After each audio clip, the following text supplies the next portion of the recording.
Hello WhatsApp guys, আসসালামু আলাইকুম। কেমন আছেন আপনারা?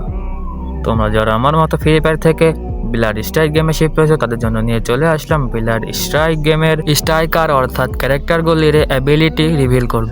তো বেশি বকবক না করে মূল ভিডিওতে যাওয়া যাক।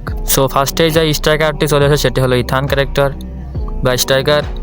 এটি মূলত ডিফেন্সের জন্য ব্যবহার করা হয়। এটি ইউজ করলে সামনে একটি বেড়া মতো চলে আসে বা ওয়াল মতো চলে আসে। এটির ভিতর থেকে তুমি এনিমিকে ড্যামেজ দিতে পারবে, কিন্তু বাইরে থেকে এনিমি তোমাকে ড্যামেজ দিতে পারবে না। দেন তারপরে যে স্ট্রাইকারটি চলে আসে সেটি হলো ব্লাস্ট। এটি নামে শুধু ব্লাস্ট নয়, এটা কামেও কিন্তু ব্লাস্টই করে। এই ক্যারেক্টারটি ইউজ করলে তোমার হাতের ভিতরে একটি বোম চলে আসবে, আর এই বোমটি তুমি যে কোনো জায়গায় থ্রো করতে পারবে এবং এনিমির গায়ে মারলে এনিমি ড্যামেজ খাবে।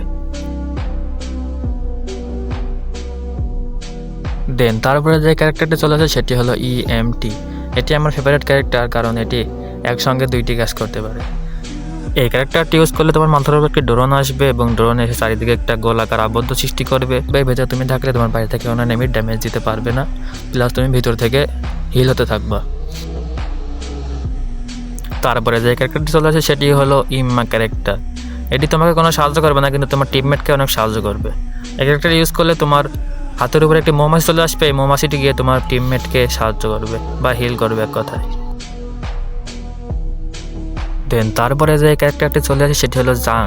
এই ক্যারেক্টারটা অনেক ফানি টাইপের, কারণ এটি হাতে একটি বাক্স নিয়ে আসে, বাক্স নিয়ে আসার পর বাক্সটি মাটিতে ফেলে, তারপর ওর উপরে এনিমি বা কেউ গেলেই অনেক উঁচুতে আছাড় মারে।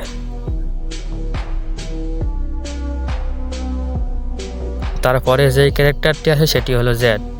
এটা কিছুটা ব্লাস্ট ক্যারেক্টারের সিমিলারই মতো, কারণ এটা তো বোম ফেলে, আবার ব্লাস্ট ক্যারেক্টারও বোম ফেলে। এই ক্যারেক্টারটি ইউজ করলে হাতে একটা রিমোট কন্ট্রোল মতো চলে আসে এবং একটি জায়গা সিলেক্ট করতে বলে এবং চিহ্নিত জায়গায় উপর থেকে বোম বা মিসাইল ফেলে।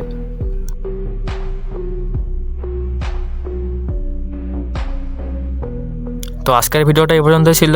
এই ব্লাড স্ট্রাইক গেমে অনেকগুলো ক্যারেক্টার আছে, সবগুলো ক্যারেক্টার অ্যাবিলিটি একসঙ্গে দেখাতে গেলে ভিডিওটা অনেক লং হয়ে যাবে, তাই একসঙ্গে দেখালাম না। ভিডিও যদি ভালো লাগে থাকে এবং নেক্সট পার্ট যদি তোমরা চাও তাহলে কমেন্টে নেক্সট পার্ট লিখতে ভুলো না কিন্তু।